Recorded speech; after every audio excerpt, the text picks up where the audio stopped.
ನಮಸ್ಕಾರ ವೀಕ್ಷಕರೇ, ನಾವಿವತ್ತು ನಮ್ಮ ಧಾರವಾಡದ ಪಶುಪಾಲನಾ ಮತ್ತು ಪಶು ವೈದ್ಯಕೀಯ ಸೇವಾ ಇಲಾಖೆಯ ತರಬೇತಿ ಕೇಂದ್ರದಲ್ಲಿದ್ದೇವೆ.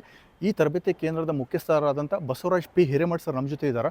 ಕಾರ್ಯಕ್ರಮಕ್ಕೆ ಸ್ವಾಗತ ಮಾಡೋಣ. ಸರ್, ಕಾರ್ಯಕ್ರಮಕ್ಕೆ ಸ್ವಾಗತ. ನಮಸ್ಕಾರ ಸರ್. ನಮಸ್ತೆ. ನಾನು ಡಾಕ್ಟರ್ ಬಸವರಾಜ್ ಪಿ ಹಿರೇಮಠ ಅಂತೇಳಿ ಈ ತರಬೇತಿ ಕೇಂದ್ರದ ಮುಖ್ಯ ಪಶುವೈದ್ಯಾಧಿಕಾರಿನೂ ಹೌದು. ಆಧಾರದ ಸ್ವಾಗತ ಮಂಜುನಾಥ್ ಅವರೇ. ಇದು ಪಶುಪಾಲನಾ ಮತ್ತು ಪಶುವೈದ್ಯ ಸೇವಾ ಇಲಾಖೆ ತರಬೇತಿ ಕೇಂದ್ರ. ಇಲ್ಲಿ ನಿರಂತರವಾಗಿ ನಮ್ಮ ವಿವಿಧ ವಿಷಯಗಳ ಬಗ್ಗೆ ವಿವಿಧ ವರ್ಗದವರಿಗೆ ನಾವು ತರಬೇತಿಯನ್ನು ಕೊಡ್ತಾ ಹೋಗ್ತೀವಿ. ಈ ತರಬೇತಿ ಕೇಂದ್ರ 1983ರಲ್ಲಿ ಪಶುಪಾಲನಾ ಇಲಾಖೆ ಪಶುವೈದ್ಯಕೀಯ ತರಬೇತಿ ಕೇಂದ್ರ ಅಂಥೇಳಿ ಶುರುವಾಯಿತು. ಇಲ್ಲಿ ಮೂಲವಾಗಿ ಮೊದಲು ಪಶುವೈದ್ಯಕೀಯ ಪರೀಕ್ಷಕರಿಗೆ ನಾವು ತರಬೇತಿಯನ್ನು ಕೊಡ್ತಾ ಇದ್ವಿ.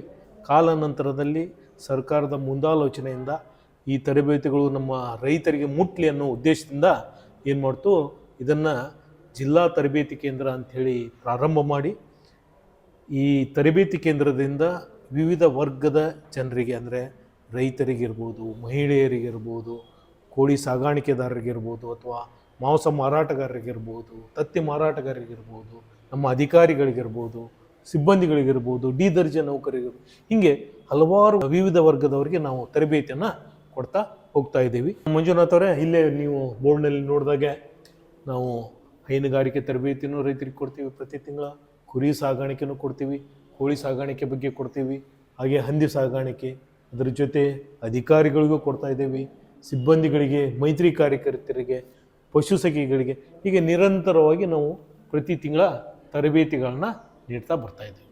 ನಮ್ಮ ತರಬೇತಿ ಕೇಂದ್ರದ ಬಂದ ತಕ್ಷಣ ಸ್ವಾಗತ ಕೋರುವಂಥ ಒಂದು ಎಂಬ್ಲಮ್ ಏನಪ್ಪ ಅಂದ್ರೆ ಬುದ್ಧ ಅಂದ್ರೆ ಜ್ಞಾನದ ಪ್ರತೀಕ. ಹೀಗಾಗಿ ಈ ಕೇಂದ್ರದಿಂದ ನಾವು ಜ್ಞಾನವನ್ನು ರೈತರಿಗೆ ಬೋಧಿಸ್ತಾ ಇದ್ದೀವಿ.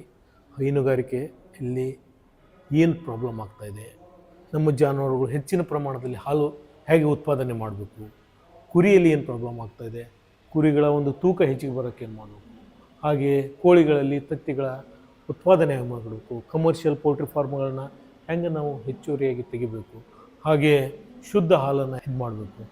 ಅದೇ ರೀತಿ ಹಂದಿ ಸಾಗಾಣಿಕೆಯಲ್ಲಿ ನಾವು ಏನನ್ನು ಅಭಿವೃದ್ಧಿ ಮಾಡಬೇಕು, ಹಂದಿ ಸಾಗಾಣಿಕೆ ಯಾವ್ಯಾವ ಹಂತದಲ್ಲಿ ಮುಂದುವರಿಸಬೇಕು, ಇದ್ರ ಬಗ್ಗೆ ನಾವೆಲ್ಲ ಹೇಳ್ತಾ ಹೋಗ್ತೇವೆ.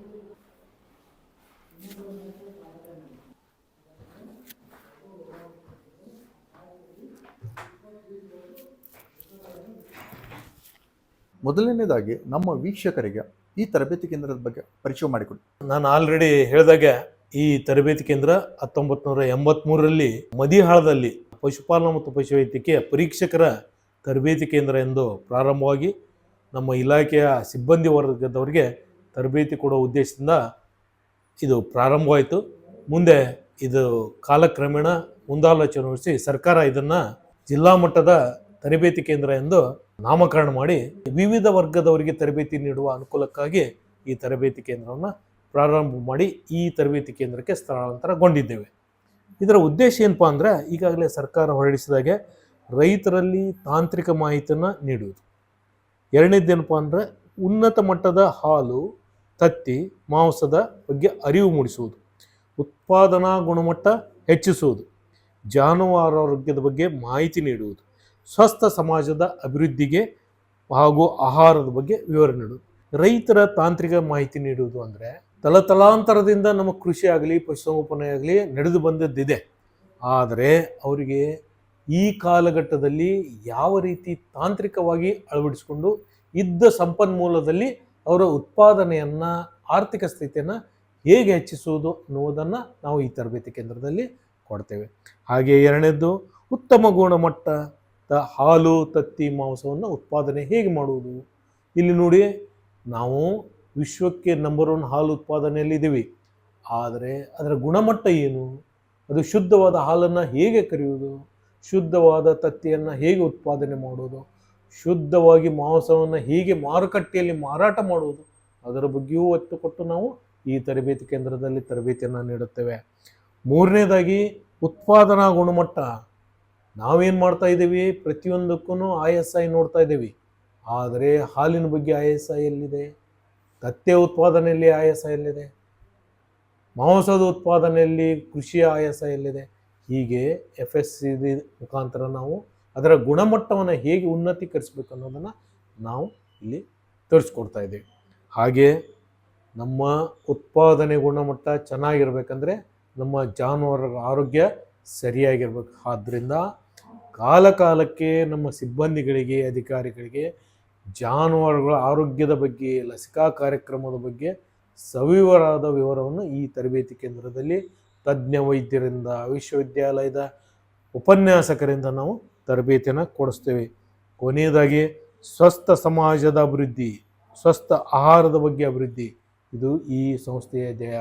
ಏನಪ್ಪ ಅಂದರೆ ನಾವು ಮಾಂಸವನ್ನೇ ಉತ್ಪಾದನೆ ಮಾಡಲಿ, ಹಾಲನ್ನೇ ಉತ್ಪಾದನೆ ಮಾಡಲಿ, ಆ ಉತ್ಪಾದನೆ ಪ್ರಾಣಿಗಳ ಆರೋಗ್ಯದ ಮೇಲೆ ದುಷ್ಪರಿಣಾಮ ಬೀಳದೆ ಸ್ವಸ್ಥವಾಗಿರಬೇಕು. ಆ ರೀತಿ ನಾವು ತರಬೇತಿಯನ್ನು ನೀಡ್ತಾ ಹೋಗ್ತಾ ಇದ್ದೀವಿ. ಮಂಜುನಾಥ್ ಅವರೇ, ನಮ್ಮ ತರಬೇತಿ ಕೇಂದ್ರದ ಮೂಲ ಸೌಕರ್ಯಗಳೇನದಾವು ನಿಮಗೆ ಸೂಕ್ಷ್ಮವಾಗಿ ಪರಿಚಯ ಮಾಡಿಕೊಡ್ತಾ ಬರ್ತೀವಿ. ಇದು ಆ್ಯಕ್ಚುಲಿ ನಮ್ಮದು ತರಬೇತಿ ಕೇಂದ್ರ. ಇಲ್ಲಿ ನಮಗೆ ನಿರಂತರವಾಗಿ ಕನಿಷ್ಠ 25 ಜನರಿಗೆ ತರಬೇತಿಯನ್ನು ಒಂದು ಸಾರಿ ನಾವು ಕೊಡೋಕ್ಕೆ ಅನುಕೂಲ ಮಾಡ್ತಿರ್ತೀವಿ. ಇವರು ಡಾಕ್ಟರ್ ಸುರೇಶ್ ಅಂತೇಳಿ ನಮ್ಮ ತರಬೇತಿ ಕೇಂದ್ರದ ಸಂಪನ್ಮೂಲ ವ್ಯಕ್ತಿಗಳು, ಮುಖ್ಯ ಪಶುವೈದ್ಯಾಧಿಕಾರಿಗಳು ಕಾರ್ಯನಿರ್ವಹಿಸ್ತಾ ಇದ್ದಾರೆ. ಇವತ್ತು ನಡೀತಾ ಇರೋದು ಹಂದಿ ತರಬೇತಿ ಕೇಂದ್ರ. ಹೀಗಾಗಿ ಹಂದಿ ತರಬೇತಿ ಕೇಂದ್ರ ಬಗ್ಗೆ ಈ ನಾರ್ತ್ ಕರ್ನಾಟಕ ಅಂದರೆ ಉತ್ತರ ಕರ್ನಾಟಕದಲ್ಲಿ ಅಷ್ಟೊಂದು ಆಸಕ್ತಿ ಇಲ್ಲ. ಆದರೆ ನಾವು ಅದನ್ನ ಆಸಕ್ತಿಯನ್ನು ಉಳಿಸಲು ನಿರಂತರವಾಗಿ ನಾವು ಹಂದಿ ತರಬೇತಿಗಳನ್ನು ನಡೆಸ್ತಾ ಇರ್ತೀವಿ. ಇದು ನಮ್ಮ ಸ್ಮಾರ್ಟ್ ಬೋರ್ಡು. ಇಲ್ಲಿ ನಾವು ಎಲ್ಲ ವಿಷಯಗಳ ಬಗ್ಗೆ ಅಪ್ಲೋಡೆಡ್ ಮಾಡಿರ್ತೀವಿ. ನಮಗೆ ಯಾವುದು ವಿಷಯ ಬೇಕು ಅದನ್ನು ನಾವು ಪ್ರೀ ಪ್ಲ್ಯಾನ್ ಆಗಿ ಅಪ್ಲೋಡ್ ಮಾಡಿ ನಮಗೆ ವಿಷಯ ತಜ್ಞರು ಬಂದು ಅವರಿಗೆ ಬೋಧನಾ ಕಾರ್ಯವನ್ನು ಮಾಡ್ತಾ ಇರ್ತಾರೆ. ಹಾಗೆ ನಮ್ಮ ಪೋಡಿಯಂ ಹೊಸದಾಗಿ ತೊಗೊಂಡಿದ್ದೀವಿ ನಾವು, ರೈತರಿಗೆ ಅನುಕೂಲ ಆಗಲಿ ಅಂಥೇಳಿ. ಇವನ್ AC-ಯನ್ನು ನಾವು ಹಾಕಿದ್ದೀವಿ. ಇದು ನಮ್ಮ ತರಬೇತಿ ಕೇಂದ್ರದ ಮೂಲ ಸೌಕರ್ಯಗಳು. ಇದು ನಮ್ಮ ಆಫೀಸು. ಇಲ್ಲಿ ನಮ್ಮ ಸಿಬ್ಬಂದಿಗಳು ಕಾರ್ಯನಿರ್ವಹಿಸ್ತಾ ಇರ್ತಾರೆ. ಇವರು ನಮ್ಮ ಬೆನ್ಕಟ್ಟಿ ಮೇಡಮ್ ಅಂತೇಳಿ ನಮ್ಮ ಎಲ್ಲ ಆರ್ಥಿಕ ವಿಷಯಗಳ ಬಗ್ಗೆ ಎಲ್ಲ ಸಂಪೂರ್ಣವಾಗಿ ಕಾರ್ಯನಿರ್ವಹಿಸ್ತಾ ಇರ್ತಾರೆ. ಈ ಕಚೇರಿಯ ಸೂಪ್ರಿಡೆಂಟ್ ಅವರು. ಇವರು ಧ್ಯಾನೇಶ್ವರ್ ಅಂತೇಳಿ ನಮ್ಮ ಕಚೇರಿ FDC. ನಮ್ಮ ತರಬೇತಿ ರೈತರ ನೋಂದಣಿ ಆಗಲಿ, ರೈತರ ಊಟದ ಬಗ್ಗೆ ಆಗಲಿ, ರೈತರದ ಎಲ್ಲ ವಿಷಯಗಳನ್ನ ಇವ್ರು ನೋಡ್ಕೊಳ್ತಿರ್ತಾರೆ. ಇನ್ನೊಬ್ಬರು ಪಾಟೀಲ್ ಮೇಡಮ್ ಅಂತ ಒಬ್ಬರು ಇದ್ದಾರೆ. ಇವತ್ತು ಅನಾರೋಗ್ಯದಿಂದ ಅವರು ಸ್ವಲ್ಪ ರಜಾ ಇದ್ದಾರೆ. ಇದು ನಮ್ಮದು ಲ್ಯಾಬ್ರೋಟ್ರಿ ಕಮ್ ಲೈಬ್ರರಿ. ಇಲ್ಲಿ ರೈತರಿಗೆ ಏನಾದರೂ ಪುಸ್ತಕಗಳು ಬೇಕಾದರೆ, ಏನಾದರೂ ರೆಫರೆನ್ಸ್ ಮಾಡಬೇಕಂದ್ರೆ ನಾವು ಇಲ್ಲಿ ಪುಸ್ತಕಗಳನ್ನ ಇಟ್ಟಿರ್ತೀವಿ. ಇಲ್ಲಿ ಮುಖ್ಯವಾಗಿ ಕೊಠಡಿಯನ್ನು ನಾವು ಪಶು ಸಖಿಯರಿಗೆ, ಮೈತ್ರಿ ಕಾರ್ಯಕರ್ತರಿಗೆ, ನಮ್ಮ ಸಿಬ್ಬಂದಿಗಳಿಗೆ ಹ್ಯಾಂಡ್ ಟು ಹ್ಯಾಂಡ್ ಪ್ರಾಕ್ಟೀಸ್ ಮಾಡೋಕ್ಕೆ, ಲ್ಯಾಬ್ರೋಟ್ರಿ ಯಾವುದಾದ್ರೂ ಡಿಸೀಸ್ ಡಯಾಗ್ನೋಸ್ ಮಾಡೋಕ್ಕೆ, ಕೃತಕ ಗರ್ಭಧಾರಣೆ ವ್ಯವಸ್ಥಿತವಾಗಿ ಹೆಂಗೆ ಮಾಡೋಕ್ಕೆ, ಅದ್ರ ಬಗ್ಗೆ ನಾವು ಇಲ್ಲಿ ನಿರಂತರವಾಗಿ ಮಾಡ್ತೀವಿ. ರೈತರು ಇಲ್ಲೆಲ್ಲ ಬುಕ್ಸ್ ಅದಾವು, ಏನಾದರೂ ಹೆಚ್ಚಿನ ರೆಫರೆನ್ಸ್ ಬೇಕಾದರೆ ಅವರು ಇಲ್ಲಿ ಬಂದು ಓದುವಾಗೆ ನಾವು ಇದು ಮಾಡ್ತೀವಿ. ಇದೊಂದು ಹ್ಯಾಂಡ್ ಟು ಹ್ಯಾಂಡ್ ಇಲ್ಲಿ ನಾವು ಆರ್ಗನ್ಗಳನ್ನು ಹಾಕಿ ನಾವು ಪಶು ಸಖಿಯರಿಗೆ ಪ್ರಾಕ್ಟೀಸನ್ನು ಮಾಡಿಸ್ತೀವಿ. ಇಲ್ಲಿ ಮೇಲ್ಗಡೆ ನಮ್ಮದು ಊಟದ ಕೊಠಡಿ ಮತ್ತು ರೈತರಿಗೆ ವಸತಿ ಇರಲಿಕ್ಕೆ ಅನುಕೂಲವಾದಂಥ ಡಾಮೆಟ್ರಿ ಎಲ್ಲ ಇದೆ. ರೈತರು ವಸತಿ ಮಾಡಲಿಕ್ಕೆ ಅನುಕೂಲವಾಗುವಂಥ ಬೆಡ್ಸ್ ಎಲ್ಲ ಇದ್ದಾವೆ. ಹಾಗೆ ನಮ್ಮ ಸಿಬ್ಬಂದಿಗಳಾಗಲಿ, ಮೈತ್ರಿ ಕಾರ್ಯಕರ್ತರಾಗಲಿ, ಪಶು ಸಖಿಗಳಿಗೆ ಈ ನಿರಂತರವಾಗಿ ಕಾರ್ಯಕ್ರಮಗಳು ನಡೀತಾವಲ್ಲ, 1 ವಾರ, 1 ತಿಂಗಳ, 3 ತಿಂಗಳ. ಈಗ ಸದ್ಯದಲ್ಲಿ ನಮ್ಮ ಪಶುವೈದ್ಯಕೀಯ ಸಿಬ್ಬಂದಿಗಳ 1 ವರ್ಷದ ತರಬೇತಿ ನಡೀತಾ ಇದೆ. ಹೀಗಾಗಿ ನಾವು ಇಲ್ಲಿ ನಿರಂತರವಾಗಿ ತರಬೇತಿ ಯಾರು ಮಾಡ್ತಾರೆ ಅವ್ರಿಗೆ ವಸತಿ ಸೌಕರ್ಯವನ್ನು ಕೊಡ್ತಾ ಇದ್ದೀವಿ. ಆಲ್ಮೋಸ್ಟ್ ಎಲ್ಲ ರೈತರ ತರಬೇತಿ ಬಂದಿರ್ತಾರಲ್ರಿ, ತರಬೇತಿ ತೊಗೊಂಡು ಅದಾದಮೇಲೆ ಮಧ್ಯಾಹ್ನ ಉಪಹಾರ, ಲಘು ಉಪಹಾರ ಅಂತ ಬಂದಾಗ ಇಲ್ಲಿ ಬಂದ ಚೇರ್ ಹಾಕೊಂಡು ಸಿಸ್ಟಮೆಟಿಕ್ ವ್ಯವಸ್ಥೆ ಮಾಡಿದ್ದಾರೆ. ಇಲ್ಲಿ ಇರೋಕ್ಕೆ ಆಯ್ತಾ ಮತ್ತು ಊಟದ ವ್ಯವಸ್ಥೆಗೆ ಯಾವುದೇ ಸಮಸ್ಯೆಗಳಿರಂಗಿಲ್ಲ ರೀ. ತುಂಬ ಅಂದರೆ ತುಂಬ ಚೆನ್ನಾಗಿ ನಡೀತೈತೆ. ಇದ್ರ ಉಪಯೋಗ ನೀವು ತೊಗೋಬೇಕು. ಮುಂದಿನ ಭಾಗದಲ್ಲಿ ಏನೇನು ಇದೆ ಅನ್ನೋದನ್ನು ನಾನು ನಿಮಗೆ ತಿಳಿಸ್ಕೊಡೋ ಪ್ರಯತ್ನ ಮಾಡ್ತೀನಿ, ಬನ್ನಿರಿ. ಹಸು, ಕುರಿ, ಮೇಕೆ, ಹಂದಿ ಮತ್ತು ಎಮ್ಮೆ ಸಾಕಾಣಿಕೆಯಲ್ಲಿ ತರಬೇತಿ ಏಕೆ ಅನಿವಾರ್ಯ? ಈ ಬದಲಾದ ಕಾಲಘಟ್ಟದಲ್ಲಿ ನಾವು ತರಬೇತಿಗಳು ಏಕೆ ಅವಶ್ಯ ಅಂತಂದರೆ, ಈ ಪಶುಪಾಲನೆ ಇರಲಿ, ಕೃಷಿ ಆಗಲಿ ಶತಶತಮಾನಗಳಿಂದ ಬಂದಂಥ ಒಂದು ಉದ್ಯೋಗ. ಆದರೆ ಅದಕ್ಕೆ ತರಬೇತಿ ಯಾಕೆ ಬೇಕಪ್ಪ ಅಂದರೆ, ಕಾಲಘಟ್ಟ ಭಾಳ ಬದಲಾಗಿದೆ. ಕೃಷಿ ಭೂಮಿ ಸಣ್ಣದಾಗ್ತಾಯಿದೆ. ಜನಸಂಖ್ಯೆ 144 ಮಿಲಿಯನ್ ದಾಟಿ ಹೋಗ್ತಾ ಇದೆ. ಹಾಗಾದರೆ ಅವರಿಗೆ ಆಹಾರವನ್ನು ಎಲ್ಲಿಂದ ಒದಗಿಸಬೇಕು? ಸೌಕರ್ಯಗಳು ಕಡಿಮೆ ಆಗ್ತಾ ಇದ್ದಾವೆ, ಆದರೆ ಆಹಾರದ ಬೇಡಿಕೆ ಹೆಚ್ಚೇ ಆಗ್ತಾ ಇದೆ.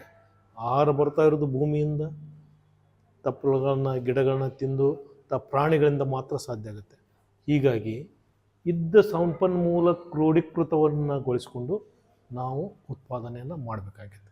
ಮೊದಲು ಹೈನುಗಾರಿಕೆ ಅಂದರೆ ಜಾನುವಾರುಗಳನ್ನು ಹೊರಗಡೆ ಬಿಟ್ಟು ಗೋಮಾಳದಲ್ಲಿ ಮೇಯಿಸಿ ಹಾಲನ್ನು ಈಗ ಗೋಮಾಳಗಳು ಇಲ್ಲ, ಕೃಷಿ ಭೂಮಿಯೂ ಹೆಚ್ಚಿನಿಲ್ಲ.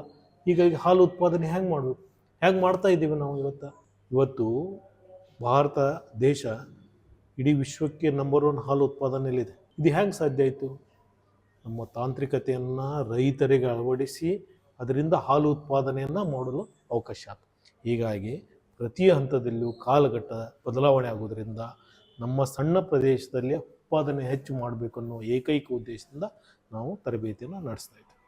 ನಾನು ಡಾಕ್ಟರ್ ಬಸವರಾಜ್ ಪಿ ಹಿರೇಮಠ್, ಈ ತರಬೇತಿ ಸಂಸ್ಥೆಯ ಮುಖ್ಯಸ್ಥರು.